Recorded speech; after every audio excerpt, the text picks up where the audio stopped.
घटना आहे तेजसची। तेजस एक मध्यमवर्गीय कुटुंबातील साधा पण खूप प्रेमळ स्वभावाचा तरुण।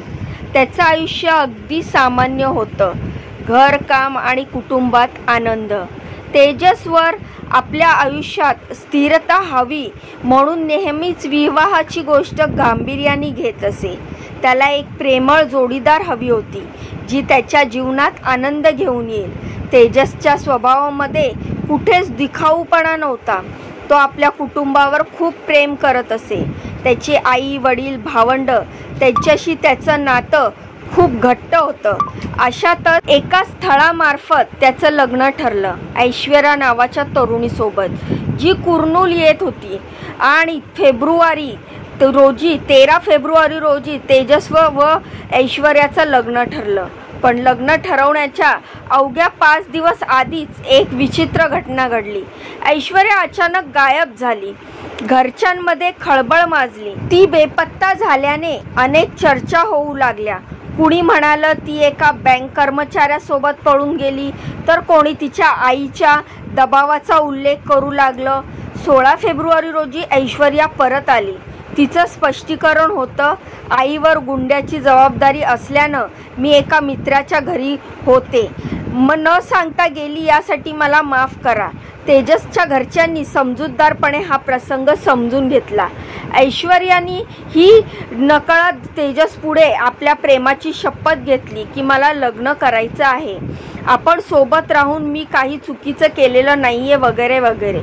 अखेर 18 मे रोजी तेजसचं आणि ऐश्वर्याचं लग्न झालं। पहिल्या काही दिवसात दोघं नवदाम्पत्य म्हणून एकत्र राहत होते, पण लवकरच या नात्यात काहीतरी विचित्रपणा जाणवू लागला। तेजसच्या घरात सर्वांनी ऐश्वर्याला आपली सून म्हणून प्रेमाने स्वीकारलं। त्याची आई, वडील, भावंडे सगळे तिच्याशी चांगल्या नात्याने वागत होते, पण ऐश्वर्याच्या वागण्यात काही बदल जाणवत होते। ती होऊन भांडण करत होती, धुसमुसळेपणा करत होती, उलट उत्तरं देत चिडचिड करत असे। पण तेजसला वागण्याचं कारण काही समजलं नाही। थोडं लक्ष दिलं आणि तेजसला हे जाणवलं की ऐश्वर्या बराच वेळ कुणाशी तरी फोनवर बोलत असते। दिवसा रात्र कधीही त्याने विचारलं की कोणाशी एवढा वेळ फोनवर बोलतेस, पण उत्तर आलं आईशी बोलते, मैत्रिणीशी बोलते। पण हळूहळू हे संशय अधिक गडद होऊ लागले। तिचा फोन कॉल्समध्ये तोच एक नंबर वारंवार दिसत होता, पण तेजसने काहीही न बोलता शांत राहण्याचा प्रयत्न केला, कदाचित नातं सांभाळण्यासाठी। 17 जून रोजी तेजस अचानक बेपत्ता झाला। घरच्यांनी प्रथम फोन केला, मित्रांकडे विचारलं, पण कुठेही त्याचा ठाव ठिकाणा नव्हता। अखेर त्याच्या भावाने पोलिसांमध्ये तक्रार दाखल केली, माझा भाऊ तेजस बेपत्ता झाला आहे। मुंबई पोलिसांनी तपास सुरू केला। अगोदर त्याच्या नातेवाईक, मित्रमंडळी यांच्याशी संपर्क केले, कोणाला त्याला कुठे बघितलंय का, तो कुठे गेलाय का वगैरे। अचानक पोलिसांनी संशयाची सुळी हळूहळू ऐश्वर्याकडे आणि तिच्या आईकडे वळली, कारण तिला या गोष्टीची कुठलंच घेणं देणं नव्हतं की नवरा कुठे गेलाय, कुठे आहे। त्याची साधी भीतीसुद्धा नव्हती की त्याला काही झालंय का म्हणून। त्यांनी वेगळे प्रश्न विचारले, कधी उलट कधी सुलट। या चौकशी दरम्यान ऐश्वर्या आणि तिची आई सुजाता यांचं वागणं खूप विसंगत वाटू लागलं। त्यांच्याकडून थेट आणि स्पष्ट उत्तर मिळत नव्हतं। मग पोलिसांना घरचे मोबाईल चेक करायला सुरुवात केली। पोलिसांनी कॉल डिटेल्स तपासायला सुरुवात केली आणि तिथे उघड झाली एक धक्कादायक माहिती। पोलिसांच्या तपासातून समोर आलं की ऐश्वर्या आणि तिची आई सुजाता दोघींचेही एका नंबरला सतत कॉल्स आहेत। मग तो नंबर कुठला आहे हा तपास केला गेला, तर सत्य समोर आलं, त्याचे एका बँक कर्मचाऱ्यासोबत अनैतिक संबंध होते। सुजाता हिचे त्या व्यक्तीशी जुने संबंध होते आणि नंतर ऐश्वर्या ही त्याच्याशी संबंध ठेवू लागली। एकाच वेळी दोघी, ते आई आणि मुलगी, यावरून त्याचा विश्वास उडाला आणि चौकशी सरळ संशयाच्या बीजवर सुरू झाली। कॉल डिटेल्समध्ये आढळून आलं की लग्नानंतर अवघ्या एका महिन्यामध्ये ऐश्वर्याने त्या बँक कर्मचाऱ्याशी तब्बल 2000 वेळा संवाद साधला होता। हे एका प्रेमळ नवऱ्याच्या दृष्टीने प्रचंड धक्कादायक होतं। यावरून त्यांना कळलं की त्याला गायब करण्यामध्ये तिचाच हात असू शकतो। पोलिसांनी जेव्हा ऐश्वर्या आणि सुजाताची कसून चौकशी केली तेव्हा त्यांना त्यांच्या संबंधाची कबुली दिली, पण त्याबरोबरच आणखीन एक धक्कादायक माहिती समोर आली। तेजसच्या हत्येची सुपारी या बँक कर्मचाऱ्यांनी दिली होती। पोलिसांनी या हत्येचा तपास करताना लक्षात घेतलं की तेजसची संपत्ती आणि ऐश्वर्यासोबत संबंध ठेवण्यास त्याचा विरोध ही कारण या हत्येमागे होते। ऐश्वर्या आणि तिच्या आईला तेजस खटकायचा आणि कायमचा त्याची हत्या घडवून सुपारी देण्यासाठी बँक कर्मचाऱ्यांनी स्वतःही सुपारी दिली होती। तसेच त्यांना आपला ड्रायव्हरही या कामासाठी पाठवला होता अशी शक्यता वर्तवलेली आहे। 17 जून रोजी तेजस अचानक गायब झाला।